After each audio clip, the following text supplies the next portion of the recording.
नहमदुहु व नसल्ली अला रसूलिहिल करीम। लाहौर से मेरे पास एक सवाल ये आया कि हज़रत सैयदना उस्मान गनी अफजल हैं या हज़रत मौला अली। तो इस हवाले से अहले सुन्नत के अंदर कुछ जो तफजीली घुसे हुए हैं वो कह रहे हैं कि हज़रत मौला अली का जो रुतबा है हज़रत उस्मान गनी से बड़ा है। तो चूँकि लाहौर से मेरे पास ये सवाल आया तो कहते हैं मुफ्ती साहब इस हवाले से अहले सुन्नत व जमात का क्या मौक़िफ़ है। भाई जमहूर अहले सुन्नत व जमात का ये मौक़िफ़ है कि अम्बिया अलैहिस्सलाम के बाद सबसे अफजल हज़रत सैयदना अबू बकर सिद्दीक़ हैं, फिर हज़रत उमर हैं, फिर हज़रत उस्मान हैं, फिर हज़रत मौला अली हैं। ये जमहूर अहले सुन्नत व जमात का ये मौक़िफ़ है और इस हवाले से मैंने फ़तवा भी लिखा है। वो फ़तवा भी इंशाल्लाह मैं सोशल मीडिया पर, व्हाट्सएप पर, दीगर जगहों पर शेयर कर दूँगा। तो सबसे पहले भाई बुखारी की हदीस सुनो, जिल्द नंबर 1 ऐसा नंबर 516। हज़रत सैयदना अब्दुल्लाह इब्न उमर रज़ी अल्लाह ताला अन्हुमा फरमाते हैं कि हम हज़ूर अलैहिस्सलाम के ज़माने में आपस में फ़जीलत दिया करते थे।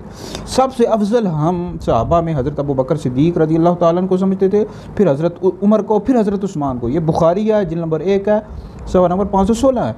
इसी तरह आप शराफ़ी के अकबर पढ़ो, सफ़ा नंबर 63 पढ़ो कि लिखा हुआ है कि सबसे अफजल अम्बिया के बाद अबू बकर हैं, फिर उमर हैं।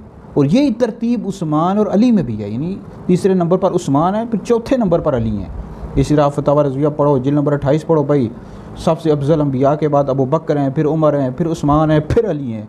और अहले सुन्नत के अंदर ये जो तफजीली घुस के हैं, ये इनको तो उर्दू किताबें भी सही तरह पढ़नी नहीं आती। ओ खुदा के बंदो, तुम लोग अरबी क्या पढ़ोगे, अरबी कुतुब क्या पढ़ोगे।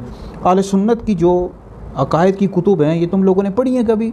शरह अकायद नस्वी, शराफ़ी के अकबर, इसी तरह दीगर जो और बड़ी कुतुब हैं, कभी तुमने मुताला किया इनका? तुम्हारी तो हैसियत ही नहीं है कि तुम इन बड़ी कुतुब का मुताला करो।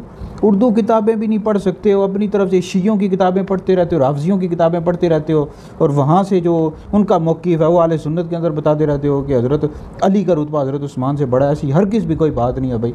अहले सुन्नत व जमात का ये मौक़िफ़ है जमहूर का कि हज़रत उस्मान गनी का जो रुतबा है मौला अली से बड़ा है, मौला अली से अफजल है वो। तो भाई और तुम्हारी अपनी हैसियत है कौन नहीं, खुदा के बंदो। तुम लोग अरबी किताबें तो तुम लोगों को आती नहीं, तुम लोग इल्मी यतीम हो, तफजीली हो। तुम ये उर्दू की किताब पढ़ लो भाई, बाहर शरीयत पढ़ लो। और बाहर शरीयत में भी ये लिखा हुआ है कि अम्बिया के बाद सबसे अफजल अबू बकर हैं, फिर उमर हैं, फिर उस्मान हैं, फिर अली हैं। भाई ये गुमराह हैं, तफजीली गुमराह हैं। अहले सुन्नत के अंदर जो गुस्से हुए हैं, जो मौला अली को हज़रत उस्मान गनी से अफजल बताया, ऐसा बंदा गुमराह है, अहले सुन्नत व जमात से खारिज है।